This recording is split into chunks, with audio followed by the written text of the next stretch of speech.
बरसात में अजनबी। एक सुंदर कहानी। राघव और उसकी बेटी मधु अपने घर की खिड़की से बाहर सड़क की तरफ देख रहे थे। बाहर बहुत तेज बारिश हो रही थी। सामने सड़क पर एक आदमी खड़ा भीग रहा था। राघव ने अपनी बेटी मधु से कहा, क्या कहती हो, क्यों ना उस बेचारे को अपने बरामदे में बुला ले। किस तरह बारिश में भीग रहा है, जब बारिश बंद हो जाएगी तो चला जाएगा। मधु ने घबराते हुए कहा, नहीं नहीं बाबा, बिल्कुल भी नहीं। हालात कितने खराब हैं आजकल। किसी अजनबी को घर में शरण देना खतरे से खाली नहीं है। चोरी चकारी और डकैती की कितनी घटनाएं हो रही हैं आजकल। हर दिन तो कोई ना कोई घटना सुनाई देती है। नहीं, उसको नहीं बुलाना।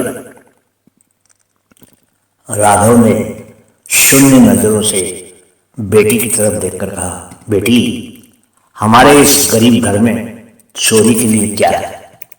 दो चार बर्तनों और थोड़े से फर्नीचर के अलावा हमारे पास है ही क्या?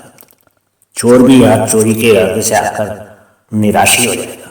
बोलो, कहती हो तो बुला लाता हूं। जब बारिश बंद हो जाएगी तो चला जाएगा।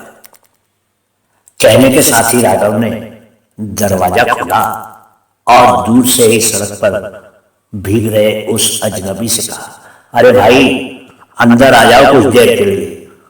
कुछ देर हमारे बरामदे में खड़े हो जाओ, भीगने से बच जाओगे। जब बारिश रुक जाएगी तो चले जाओ।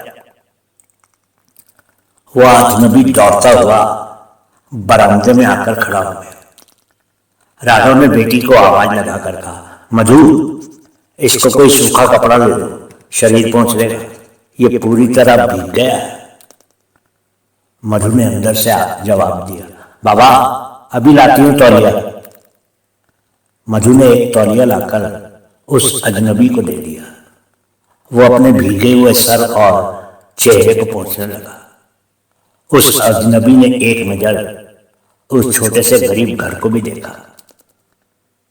तभी उस अजनबी ने राघव की तरफ देखकर कहा, बाबा, आपका घर तो बहुत ही पुराना है, हर तरफ से पानी टपक रहा है।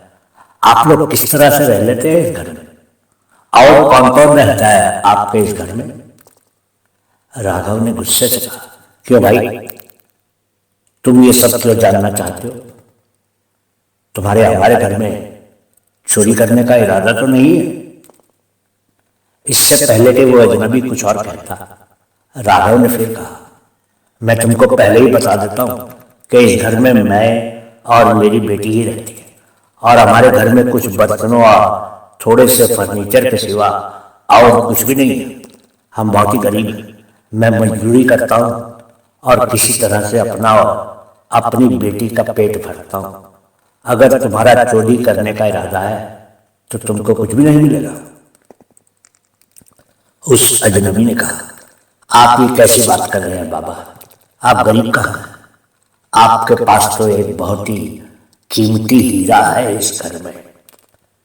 राघव ने संभलते हुए अपनी जवान बेटी की तरफ देखा और फिर उस अजनबी से कहा, तुम्हारी नजर में हम गरीब नहीं हैं, ये अच्छी बात है, लेकिन हम गरीब लोग किसी अजनबी की निगाह से अपने हीरे को बचाकर रखना जानते हैं।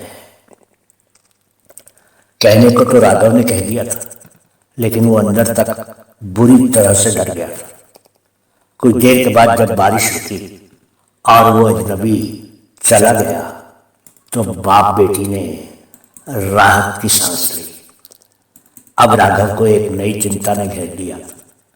वो अपनी बेटी को घूर घूर कर देखने लगा।